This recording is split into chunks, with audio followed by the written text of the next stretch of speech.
आज का सेशन हम स्टार्ट करते हैं। आज के सेशन में हम माइक्रोसॉफ्ट वर्ड के अंदर जो लास्ट वाला जो टैब बच रहा है अपना, उसे हम शुरू करते हैं। इसके लिए हम माइक्रोसॉफ्ट वर्ड 2019 को ओपन कर लेते हैं।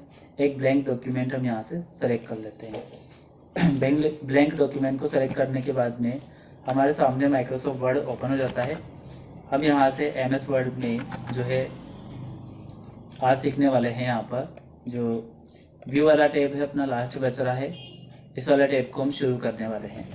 जैसे यहाँ पर आता है डॉक्यूमेंट व्यूज़। डॉक्यूमेंट को हम अलग अलग व्यू में देख सकते हैं। इसके लिए हम पहले एक डॉक्यूमेंट को तैयार कर लेते हैं। यहाँ पर हमने एक डॉक्यूमेंट को जो है ओपन किया है। इसमें हम एक रफ डेटा, एक लाइन डाल लेते हैं ये, और इसे हम कॉपी पेस्ट कर लेते हैं ये इस तरह से। इस डेटा को हमने कॉपी पेस्ट कर लिया है और यहाँ से लगभग हम 2 से 3 पेज हम बना लेते हैं कॉपी पेस्ट करके। इसके बाद हम आगे बढ़ते हैं। कितने पेज होगी अपने, यहाँ पर स्टेटस बार में आप देख सकते हैं यहाँ पर नीचे की ओर। तो यहाँ पर 3 पेज बन चुके हैं ना, नीचे की ओर देख लेना। ये 3 पेज में पूरे बना देता हूँ। अब इसके बाद जो आते हैं डॉक्यूमेंट व्यूज़ पर आते हैं और अलग अलग व्यू में हम इन डॉक्यूमेंट्स को देखते हैं तो हमें कैसा यहाँ पर दिखेगा। सबसे पहले हम जिस लेआउट पर हम काम कर रहे हैं वो जो लेआउट चलता है उसे हम प्रिंट लेआउट कहते हैं। यहाँ पर ये जो है लेआउट है, प्रिंट लेआउट है। अगर हम इसकी बात करें प्रिंट लेआउट व्यू की, तो डॉक्यूमेंट हमें एज इट इज दिखता है जैसा कि प्रिंट होने के बाद में दिखाई देता है। ये डॉक्यूमेंट आपको मार्जिन दिख रहा है आपको चारों तरफ, है ना।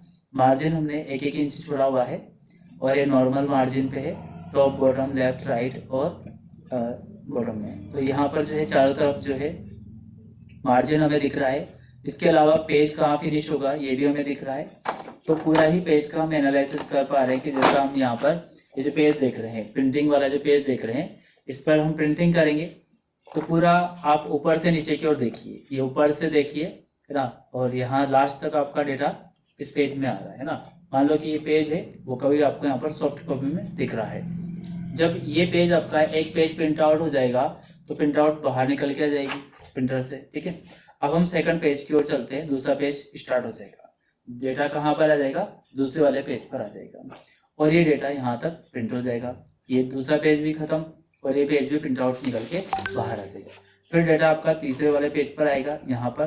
तो इस तरह से जितने पेज आप प्रिंट आउट निकालोगे उतना डेटा इस पेज पर है, 3 पेज पर, तो 3 पेज अपने प्रिंट आउट में आएंगे। अब हम बात करते हैं नेक्स्ट वाले व्यू की। जैसे कि ये है रीड मोड। रीड मोड क्या करता है, आपको यहाँ पर डेटा को रीड मोड में प्रेजेंट करने की फैसिलिटी देता है कि आपको बस डेटा को चेक करना है। उसमें रीडिंग लगाने की डेटा में कोई गलती तो नहीं, कोई मिस्टेक तो नहीं आ रही है, तो उसके लिए ये है रीड मोड होता है। इस मोड को ओपन करने के बाद में कोई सी भी टैब बार टूल बार आपको नहीं दिखाई देगी, मतलब पूरा ही स्क्रीन पर आपको डेटा दिखाई देगा। तो ये वाला कौन सा मोड है, रीड मोड, है ना। अब हम यहाँ पर देख रहे हैं कि ये नेक्स्ट ऑन प्रीवियस का ऑप्शन मिलेगा। यहाँ पर एक एरो दिख रहा है आपको, इसे पेज को आप नेक्स्ट एंड प्रीवियस करके देख सकते हैं। इस तरह से आगे की ओर निकाला हमने और यहाँ पर वापस से बैक बटन दिखेगा। यहाँ से हम पेज को जो है नेक्स्ट करके आगे की ओर देख सकते हैं। इसे रीड मोड कहा जाता है। रीड मोड से बाहर आना है, एग्जिट होना है, तो आपको यहाँ से कीबोर्ड में ये वाली जो की है एस्केप की, इसे प्रेस करना है। जैसे आप एस्केप की प्रेस करोगे तो ये रीड मोड यहाँ से आउट हो जाएगा, यानी कि वापस से हम नॉर्मल व्यू पर आ जाएंगे। तो ये वापस हम किस पे आगे है, प्रिंट लेआउट व्यू पर आ चुके हैं। तो डिफॉल्ट रूप से प्रिंट लेआउट व्यू ही चलता है अपना, और दूसरा मोड हम सेट करना चाहते हैं यहाँ से रीड मोड पे क्लिक कर देंगे, इससे रीड मोड पे आ जाएगा। अब अगला जो व्यू आता है इसे हम वेब लेआउट व्यू बोलते हैं। ये डॉक्यूमेंट जो आपका बिल्कुल वेब पेज की तरह दिखाई देगा। कैसा दिखाई देगा, बिल्कुल वेब पेज की तरह दिखाई देता है। तो वेबसाइट का जो पेज होता है पूरा प्लेन पेज होता है, इसमें कोई मार्जिन नहीं होता है। अब आपको मैं स्टार्टिंग से दिखा रहा हूँ, आपको जो 3 पेज दिखाए थे वो आपको यहाँ पर एक ही दिखाई देगा। बिल्कुल कहीं पे भी आपको इसमें कट दिखाई नहीं देगा कि पेज कहाँ फिनिश हो रहा है। ये वेब पेज के रूप में है, पूरा हम लास्ट तक आ चुके हैं। पूरा ही क्लियरली एक पेज दिख रहा है आपको, कहीं से भी आपको 3 सेक्शन नहीं दिखे ना इसमें। यहाँ पर जो है वेबसाइट का पेज जो होता है वह पूरा प्लेन पेज होता है। उसमें मार्जिन दिख रहा था हमें, यहाँ पर मार्जिन हमें नहीं दिखाई देगा, है ना। इधर की ओर पूरा इतना एरिया खाली दिख रहा है। प्रिंट लेआउट में तो हमें चारों ओर जो है मार्जिन दिख रहा था साइडों में, हमें ये अंदाजा था कि पेज कितना प्रिंट होगा, कितना इसमें खाली स्पेस छूटेगा। अगला व्यू है इसमें draft outline view. Outline view जो है हेडिंग और सब हेडिंग के लिए होता है। इस तरह से जो है डॉक्यूमेंट में आउटलाइंस बन जाएगी। जब आप इस पर क्लिक करोगे इस व्यू पे तो डॉक्यूमेंट आपको आउटलाइंस में दिखाई देगा। इसे आप यहाँ से एग्जिट करना चाहते हो आउटलाइन व्यू को, तो यहाँ से क्लोज आउटलाइन व्यू पे क्लिक करेंगे, इससे बाहर आ जाएंगे। वापस से हम यहाँ पर व्यू टैब पर आएंगे। अगला आता है इसमें ड्राफ्ट व्यू।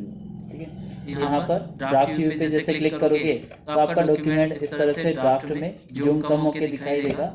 और यहाँ पर जो सेकंड पेज आता है उसके लिए एक लाइनिंग बनी हुई दिखाई देगी आपको। देखो यहाँ पर एक लाइनिंग बनी हुई दिख रही है, यानी कि एक पेज यहाँ पर फिनिश हो रहा है आपका। इसके बाद जो है अगला पेज यहाँ से स्टार्ट हो रहा है, फिर इसके बाद ये अगला पेज यहाँ से स्टार्ट हो रहा है। इस तरह से मार्किंग की जाती है इसमें ड्राफ्ट व्यू की।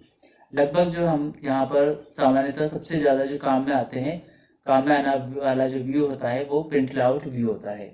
तो डॉक्यूमेंट के 5 व्यू मैंने बताए हैं। नंबर 1 पे कौन सा है, रीड मोड। ये आपको याद रखना है क्योंकि एग्जाम में आता है कि निम्न में से कौन सा डॉक्यूमेंट व्यू है। तो पहला कौन सा है, रीड मोड। दूसरा कौन सा है, प्रिंट लेआउट। तीसरा कौन सा है, वेब लेआउट। चौथा कौन सा है, आउटलाइंस। और पांचवा कौन सा है, ड्राफ्ट व्यू। अब हम आते हैं यहाँ पर कुछ और अन्य व्यू है। जैसे हम यहाँ पर इस पेज को कर देते हैं वर्टिकल के अलावा स्लाइड व्यू में कर देते हैं। तो जैसे अपना जो पेज है वो स्लाइड व्यू में आएगा। अब आपको नेक्स्ट एंड प्रीवियस करना है तो कैसे करेंगे, माउस का ये जो बीच वाला बटन है स्क्रॉल बटन, इसे घुमाएंगे, देख लीजिए। तो इससे क्या होगा, पेज आपका दाएं बाएं होकर के निकल जाएगा। इस तरह से इसको जो है स्लाइड की तरह यूज कर सकते हैं। और जब आपने स्लाइड व्यू कर लिया है तो इसमें जूमिंग नहीं होती है। इसमें आप इधर से, जैसे ये जूम स्लाइडर है, इसे जूम करोगे तो ये लॉक हो जाता है, इसे जूम नहीं कर पाओगे, ना ही जूम कम हो पाएगा। ये एग्जैक्ट जो है फिक्स जूम रहता है इसमें। अगर आपको जूम करके देखना है पेज को तो वापस कौन सी व्यू पे आना है, यहाँ पर वर्टिकल व्यू पर आना है। वर्टिकल व्यू से आप पेज को जूम कम ज़्यादा कर सकते हो। पेज को कीबोर्ड और माउस की सहायता से भी आप जूम कम ज़्यादा कर सकते हैं। कैसे करेंगे बताइए। हाँ, कंट्रोल और स्क्रॉल बटन घुमाना है। इधर से तो कीबोर्ड से कंट्रोल बटन दबाना है आपको, माउस से स्क्रॉल बटन को जो है घुमाना है। इससे भी पेज आप जूम कर सकते हैं। एक क्वेश्चन ये आता है जूमिंग से, तो हम जूम पे चल रहे हैं वापस से। चलिए नेक्स्ट अगला जो पॉइंट आता है इसमें रूलर बार से।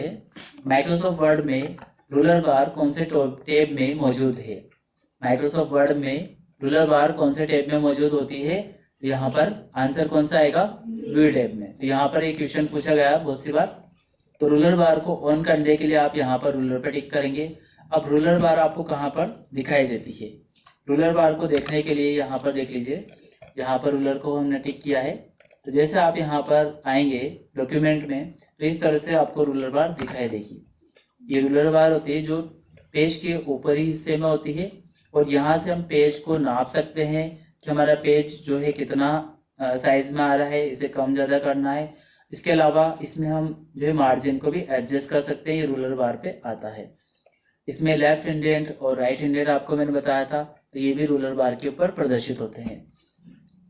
रूलर बार को हम कैसे ऐड करें, तो इसके लिए हम रूलर बार को, ये जो चेक बॉक्स दिख रहा है इसे हम क्लिक करेंगे, इससे रूलर बार यहाँ से हाइड हो जाएगी। रूलर बार आपको दो साइड में दिखाई देगी, एक तो इसको बोलते हैं हॉरिजॉन्टल रूलर बार। कौन सी रूलर बार है, हॉरिजॉन्टल रूलर बार। एक इधर की तरफ आती है लेफ्ट साइड में, ये होती है वर्टिकल रूलर बार। कौन सी है ये, वर्टिकल रूलर बार। तो यहाँ से आप इसे हाइड कर सकते हैं। इसके बाद हम नेक्स्ट पे चलते हैं ग्रिड लाइन। तो जैसे हम ग्रिड लाइन पे क्लिक करेंगे तो ये चेक बॉक्स यहाँ पर ग्रिड लाइन के रूप में आ जाएंगे। इनका भी यूज़ किसी ग्राफिक को डिज़ाइन करने, ड्रॉ करने में कर सकते हो। बाकी तो ये नॉर्मली काम नहीं आता है, डॉक्यूमेंट में तो कोई काम नहीं आता है। ग्राफ ड्रॉ कर रहे हो आप कोई भी, तो उसके लिए एनालिसिस करने के लिए यहाँ पर ग्रिड लाइन यूज़ की जाती है। अगला है इसमें नेविगेशन पेज। नेविगेशन पेन को जब आप क्लिक करेंगे तो इधर की ओर नेविगेशन पेन ओपन हो जाएगा। इसमें आप सेकंड टैब पे क्लिक करेंगे पेजेस पर। नेविगेशन का मतलब होता है एक पेज से दूसरे पेज पर जाना। तो आप अगर यहाँ पर पेज नंबर कौन से पे, दूसरे पर हो। आपको 1 पे जाना है तो 1 पे क्लिक कर दीजिए, आपका पेज यहाँ से चेंज हो जाएगा और कर्सर 1 वाले पेज पर चला जाएगा। आपको 3rd वाले पेज पर जाना है तो यहाँ से 3rd वाला पेज है, इस पर क्लिक कर दीजिए। इससे क्या होगा, आपका जो कर्सर है वो सीधे ही 3rd वाले पेज पर आ जाएगा। ये 3rd पेज लास्ट वाला है, यहाँ पर कर्सर मौजूद है। अब नेविगेशन पेन को हम कैसे हटाएं, तो यहाँ पर आपको दिख रहा है नेविगेशन पेन का जो चेक बॉक्स है, इसे टिक हटा दो, इधर से आपका नेविगेशन पेन हट जाएगा। ये समझ में आएगी आपको शो और हाइड करना। यहाँ से रूलर बार समझ में आएगी आपको, और ग्रिड लाइन से, और नेविगेशन पेन। अब हम आते हैं यहाँ पर जूम पर। तो माइक्रोसॉफ्ट वर्ड में मैक्सिमम तथा मिनिमम, अधिकतम तथा न्यूनतम कितना जूम होता है, ये प्रश्न आया 2 से 3 बार। तो आप बता सकते हो कितना जूम होता है अधिकतम और न्यूनतम? 400 से कितना? नहीं, MS वर्ड में मैक्सिमम अधिकतम जो होता है वो 500 जूम होता है, और न्यूनतम होता है 10 जूम। चलो पेज को जूम करके बता रहा हूँ मैं आपको। यहाँ पर आप जूम पे क्लिक करेंगे, जूम बॉक्स ओपन हो जाएगा। इसमें आपको परसेंटेज एंटर करना है। मैक्सिमम हम 500 एंटर करेंगे यहाँ पर, और फिर क्या करेंगे, ओके करेंगे। तो हमारा जो पेज है ये 500 पे जूम हो जाएगा। कितना जूम हो गया है? 500 जूम हो गया। अब हम यहाँ पर वापस क्लिक करेंगे जूम पर। अभी हम यहाँ पर 10 एंटर करते हैं, 10% हमने यहाँ पर एंटर किया। अब क्या करेंगे, यहाँ से ओके कर देंगे, तो जो हमारा जो पेज है 10% जूमिंग पर आ जाएगा। अब हम 10 या 500 से मैक्सिमम डाल के देखते हैं। 10 से कम डाल देते हैं, या फिर 501 कर देते हैं, है ना। क्या है, 500 से अधिक हो जाएगा? नहीं होगा। तो हम यहाँ से जैसे ओके करेंगे तो एक मैसेज हमारे सामने आएगा, the number must be between 10 and 500। Number 10 और 500 के बीच ही होना चाहिए। तो इस तरह से हम यहाँ पर जूम कर सकते हैं। इसके बाद हम आते हैं यहाँ पर 100% दिया है, ये डिफ़ॉल्ट जूम होता है। जैसे आप इस पर 100 पे क्लिक करेंगे तो आपका डेटा 100% पे जूम हो जाएगा। 100% एकदम एक्यूरेट जूमिंग के लिए होता है। इससे आपको ये अंदाज रहेगा कि हम जो पेज प्रिंट कर रहे हैं वो कितनी बड़ी फॉन्ट साइज में प्रिंट होगा। ज़्यादा हमें बड़े भी नहीं प्रिंट करने, ज़्यादा हमें बारीक भी प्रिंट नहीं करने हैं। तो हमें फ़ॉन्ट जो अंग्रेजी में रखनी है वो 14 की फ़ॉन्ट रखनी होती है। इसके अलावा यहाँ पर कैलिब्री फ़ॉन्ट आप यूज़ कर सकते हैं। कैलिब्री लाइट की जगह में डार्क कर देता हूँ, क्योंकि कैलिब्री लाइट से तो लाइट अक्षर प्रिंट होंगे। चाहो तो आप एरियल फ़ॉन्ट ले लो, यहाँ से एरियल भी बेस्ट फ़ॉन्ट होती है। और इसके अलावा आप यहाँ पर साइज़ जो रखेंगे 14 के रखेंगे। तो इंग्लिश में जो टाइपिंग के लिए आप यूज़ करते हैं फ़ॉन्ट और साइज़, फ़ॉन्ट एरियल रख सकते हैं और साइज़ 14 रख सकते हैं। जब आप MS वर्ड में एक नया डॉक्यूमेंट खोलते हैं तो वहाँ पर फ़ॉन्ट कौन सी होती है, यहाँ पर फ़ॉन्ट कौन सी होती है, इसके लिए भी प्रश्न पूछा गया है। जब हम नया डॉक्यूमेंट खोलते हैं तो यहाँ पर जो फ़ॉन्ट आती है उसका नाम क्या है, कैलिब्री बॉडी, है ना। और साइज़ कितनी चलती है इसमें, डिफ़ॉल्ट रूप से 11 फ़ॉन्ट साइज चलती है। ये तो यहाँ से भी 2 प्रश्न यहाँ पर पूछे गए हैं। अब हम आते हैं यहाँ पर 1 पेज, मल्टीपल पेज और पेज विड्थ वाइज। ये क्या होता है ये भी हम देख लेते हैं। हमने जो डॉक्यूमेंट लिख रखा है, टाइप कर रखा है, इस पर हम ये कमांड लगाते हैं। जैसे हम 1 पेज पे क्लिक करते हैं तो एक पेज पूरा ही आपको स्क्रीन पर दिखाई देगा, फुल दिखाई देगा, ना तो छोटा ना कम ना ज़्यादा। तो जब आप नेक्स्ट पेज पर आएंगे तो इस पेज को भी आप इस तरह से एनालिसिस कर सकते हैं कि हमारा पेज कितना डेटा रखता है। अब हम आते हैं मल्टीपल पेज पर। जब आप मल्टीपल पेज पर क्लिक करोगे तो इसमें क्या होगा कि एक बार में एक से अधिक पेज को यहाँ पर चेक कर पाओगे आप। इस तरह से आप यहाँ पर डेटा का एनालिसिस कर पाओगे कि हमारे पास में कितने पेज है, उनमें डेटा किस तरह से रखा हुआ है। अब यहाँ पर अगला कमांड आता है पेज विड्थ वाइज। तो जैसे हम इस कमांड को क्लिक करेंगे पेज विड्थ वाइज को, तो पेज क्या होगा, यहाँ पर इधर से लेफ्ट से लेकर के राइट तक आपको पूरा ही यहाँ पर विड्थ में दिखाई देगा, पूरा चौड़ाई में दिखाई देगा। इस व्यू में आप आसानी से वर्क कर सकते हो क्योंकि हमें पेज अच्छे से दिख रहा है। तो इसकी ये विशेषता है कि हम पेज विड्थ वाइज में यूज़ करें और वर्क करें। अब हम आते हैं न्यू विंडो पर। माइक्रोसॉफ्ट वर्ड में आपको डुप्लीकेट विंडो यूज़ करनी है तो आप यहाँ पर न्यू विंडो पे क्लिक करेंगे। अब आप यहाँ पर टास्क बार पे देखिए 1 वाली विंडो इधर की ओर आ रही है, 1.1 और 1.2, तो इसी की ही डुप्लीकेट विंडो बन चुकी है। अब हम इन पे कैसे वर्क करेंगे, यदि डुप्लीकेट विंडो लेना है आपको तो न्यू पे क्लिक करते जाएंगे। यहाँ पर आपके 3 विंडोज़ यहाँ पर बन चुकी है, ठीक है। अब हम आते हैं व्यू में ही, जैसे इस सभी विंडो को एक साथ देखना है स्क्रीन पर। जैसे मान लो कि 2 से 3 विंडो पे आपको वर्क करना है, तो यहाँ पर क्या करेंगे, अरेंज ऑल पे क्लिक करेंगे। इससे क्या होगा, स्क्रीन पर, पूरी ही स्क्रीन पर तीनों ही विंडो अरेंज हो जाएगी इस तरह से। एक विंडोज ऊपर आ गई, दूसरी विंडोज यहाँ पर इधर आ गई, और जो एक विंडो है वो तीसरी यहाँ पर आ गई। तो इस तरह से आप विंडोज में वर्क कर सकते हैं। इन्हें जो है मिनिमाइज कर दीजिए यहाँ से, एक विंडो को मैक्सिमाइज कर लेते हैं। अब जैसे स्प्लिट करना, डॉक्यूमेंट को हम 2 भागों में स्प्लिट कर सकते हैं। यहाँ पर स्प्लिट आ रहा है, इसे स्प्लिट कैसे करेंगे, तो इसके लिए हम क्या करेंगे, स्प्लिट विंडो पे क्लिक करेंगे, तो इसी विंडोज के 2 पार्ट हो जाएंगे। पहला वाला पार्ट ऊपर की ओर रहेगा और दूसरा वाला पार्ट इसका नीचे की ओर रहेगा। तो इसमें भी हम वर्क कर सकते हैं। इसका बेस्ट एग्जांपल है कि आप पहले पेज की तुलना अंतिम पेज से करना चाहते हो, लास्ट वाले पेज से करना चाहते हो, तो आप यहाँ पर पहला पेज इस स्क्रीन पे निकाल लो और इसका लास्ट पेज इस स्क्रीन पे निकाल लो। तो इस तरह से आप 2 पेज को कंपेयर कर सकते हो। ये हम लास्ट वाले सेक्शन पर आ चुके हैं। तो यहाँ पर होता क्या है, इसे रिमूव स्प्लिट कर दीजिए। जब आप अगर फुल स्क्रीन व्यू में काम कर रहे हैं, जिसमें जब आप पहला डॉक्यूमेंट निकालोगे, पहला तो ऊपर चला जाएगा, लास्ट को खोजोगे तो पहला तो ऊपर दिखेगा और लास्ट वाला नीचे दिखेगा। तो यहाँ पर आप जो स्प्लिट कर सकते हैं। यहाँ पर व्यू साइड बाय का यूज़ करना, जब आप 2 विंडो को आमने सामने रखना चाहते हैं तो आप क्या करेंगे, पहले 2 विंडो खोल लीजिए, ठीक है, इसे भी फुल स्क्रीन कर लीजिए और इस विंडो को भी फुल स्क्रीन कर लीजिए। अब हम पहली विंडो की दूसरी विंडो के सामने तीसरी विंडो खोलने जा रहे हैं। तो यहाँ पर व्यू साइड बाय पे क्लिक करना है और यहाँ पर जो है पहली विंडोज जो है उसको टिक करेंगे और यहाँ से तीसरी विंडोज को टिक करेंगे। इससे क्या होगा कि 2 विंडोज आपके आमने सामने खुल जाएगी, है ना। एक विंडोज तो ये रही आपकी, है ना, और एक विंडोज इधर रही। तो इस तरह से आप जो है 2 विंडोज को आमने सामने रख सकते हो, दोनों की तुलना कर सकते हो, दोनों में काम भी कर सकते हो। यानी कि एक तरफ एक विंडो खोल लो, दूसरी तरफ दूसरी विंडो खोल लो, जैसे कि आप क्वेश्चन सोल्व करते हो अभी, है ना। तो इस तरह से आप यहाँ पर जो है 2 विंडोज पे आमने सामने रख करके वर्क कर सकते हो। तो ये हो गया यहाँ पर स्विच विंडोज़, यानी कि एक विंडोज से दूसरी विंडोज़ पर जाना।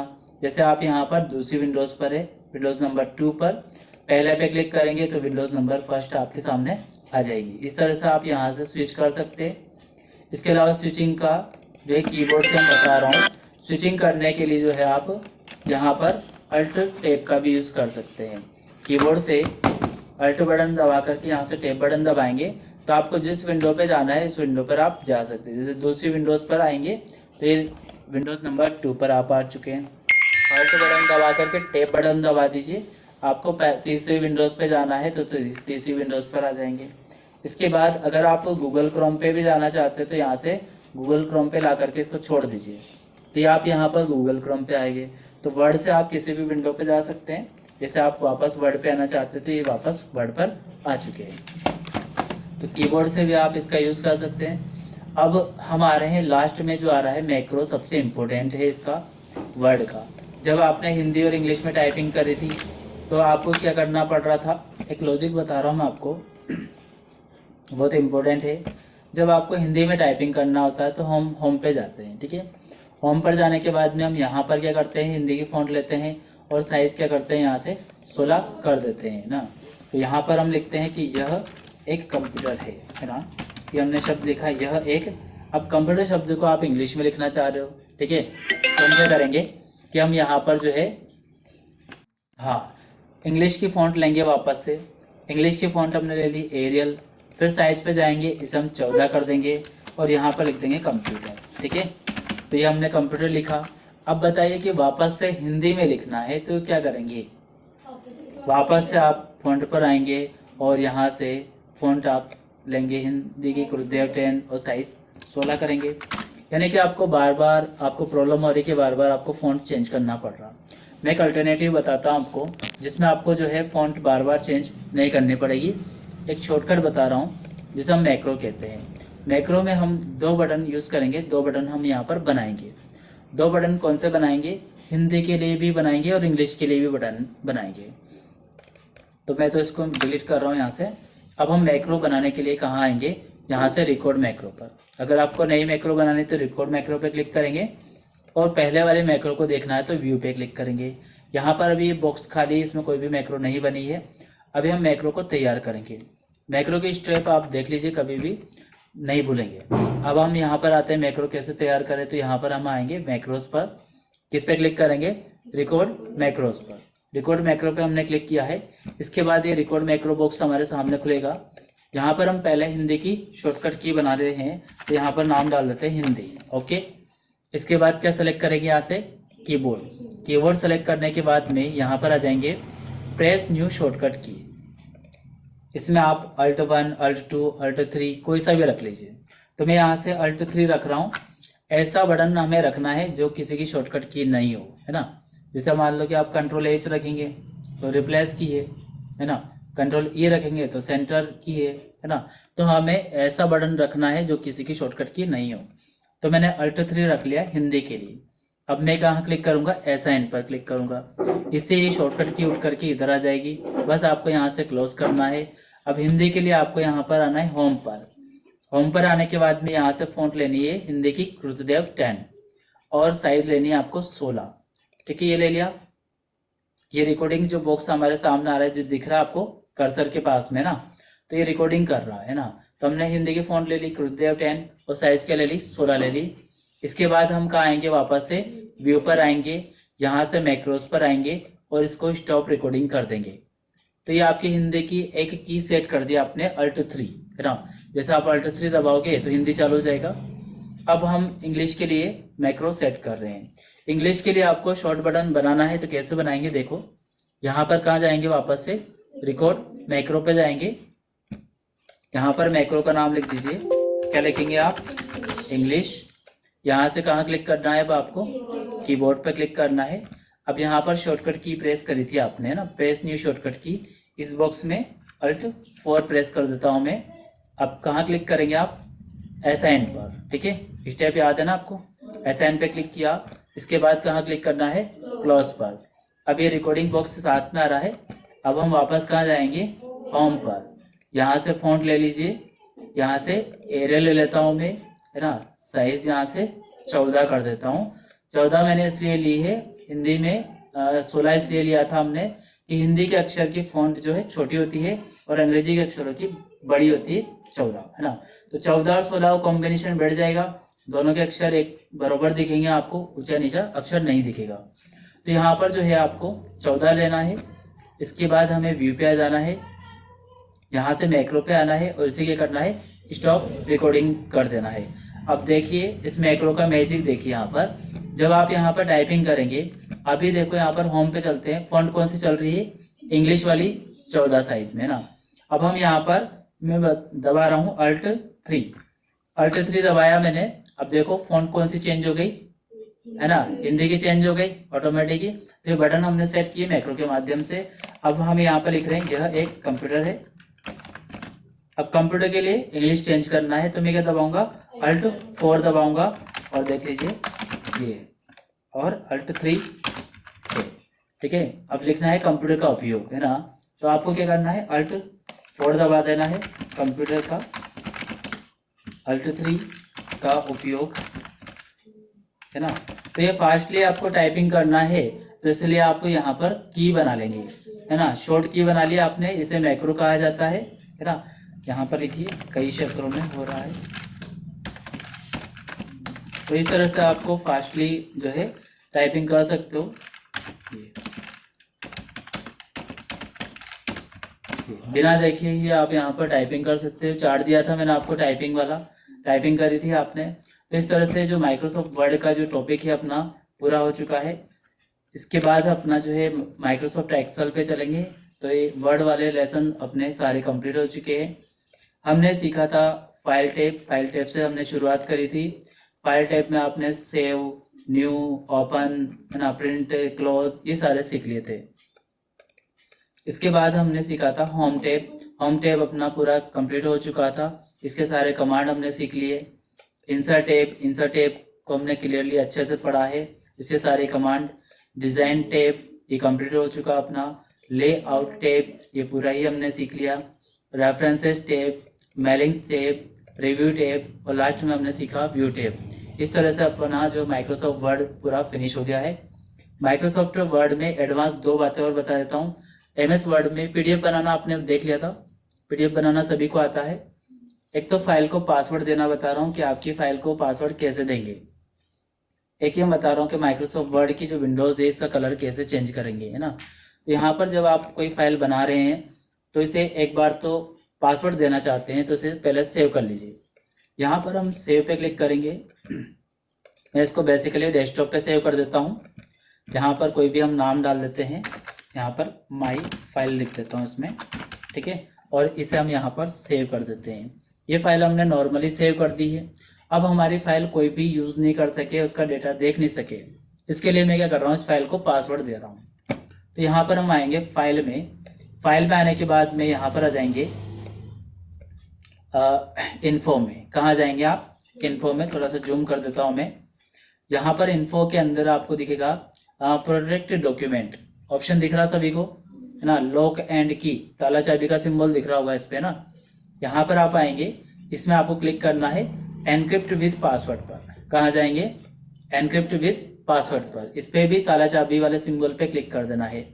इसके बाद आपको जो है यहाँ पर पासवर्ड एंटर करने के लिए कहा जाएगा। आप कुछ भी अपना पासवर्ड बना लीजिए। मैं सिंपली आपको बता देता हूँ 1 2 3 एक डेमो के लिए पासवर्ड बना रहा हूँ, ठीक है। यहाँ पर हम ओके करेंगे।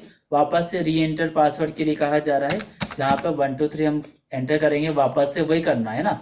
2 बार पूछेगा, 2 बार सेम पासवर्ड आपको लगाना है और ओके कर देना है। अब इसके बाद में एक बार और इस डॉक्यूमेंट को सेव कर देना है। कर दिया आपने सेव, फाइल पे जाएंगे और इस डॉक्यूमेंट को सेव कर देंगे। सेव कर दिया। अब हमारी जो फाइल है ये माई फाइल है, इसे हम क्लोज कर देते हैं यहाँ से। ये पूरा हमने क्लोज कर दिया इसको, ना। इसको भी हम यहाँ से क्लोज कर देते हैं। अब हम आते हैं इसमें, जो डेस्कटॉप पे अपनी फाइल सेव कर रखी है हमने, उसे ओपन करते हैं। ये माई फाइल हमें दिख रही है यहाँ पर, देख लीजिए। ये वाली फाइल है, इसमें हमने पासवर्ड लगाया था। अब हम क्या करेंगे, इस फाइल को डबल क्लिक करके ओपन करते हैं, ठीक है। तो जैसे हम फाइल को ओपन करते हैं, यहाँ पर हमें जो है फाइल इस तरह से ओपन होकर के दिखाई देगी, देख लीजिए। अब हमें यहाँ से पासवर्ड पूछ रही फाइल, तो जैसे हमारे पास में सही पासवर्ड होगा तो फाइल ओपन हो जाएगी। अभी हम ट्रायल के लिए इसको 5 टाइम तक पासवर्ड देते हैं, 1 2 3 4 5, है ना। अब ये क्या है, चेकिंग में बता रहा है कि ये पासवर्ड इनकरेक्ट है ना। तो इसका मतलब ये पासवर्ड सही से लगा है।